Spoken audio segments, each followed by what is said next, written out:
باہمی محبت و خیر خواہی کا ایک قدرتی تقاضا یہ ہے کہ انسان اپنے مسلمان بہن یا بھائی کے لیے نیک انجامی کا خواہش مند ہو، اور نیک انجامی اچھے اعمال پر منحصر ہوتی ہے۔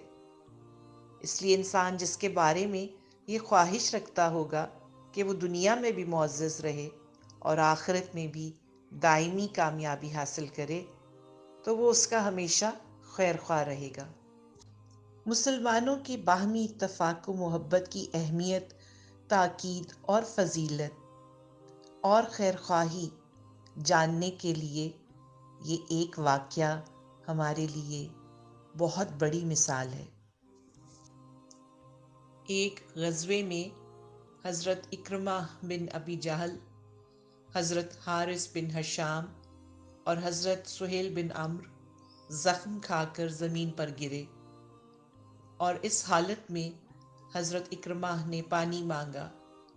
پانی آیا تو انہوں نے دیکھا کہ حضرت سہیل پانی کی طرف دیکھ رہے ہیں۔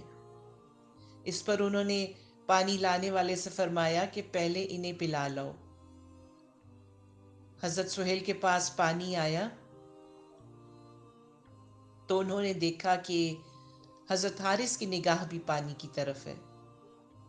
انہوں نے بھی خود پانی پینے کے بجائے یہی فرمایا کہ انہیں پلاؤ۔ انجام کا نتیجہ یہ ہوا کہ تینوں شہیدوں میں سے کسی کے بھی پانی پینے کی نوبت نہ آئی، اور تینوں نے پیاس ہی کی حالت میں جان دے دی۔ مسلمانوں کے ایک بہت بڑے اسکالر کے تاریخ ساز الفاظ،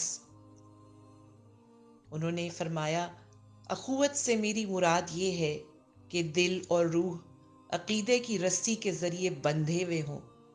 عقیدہ ہی سب سے زیادہ پختہ اور قیمتی تعلق ہے۔ بھائی چارہ ایمان کا بھائی ہے، اور تفرقہ بازی کفر کا۔ سب سے پہلی قوت اتحاد ہے، اور اتحاد محبت کے بغیر وجود میں نہیں آ سکتا۔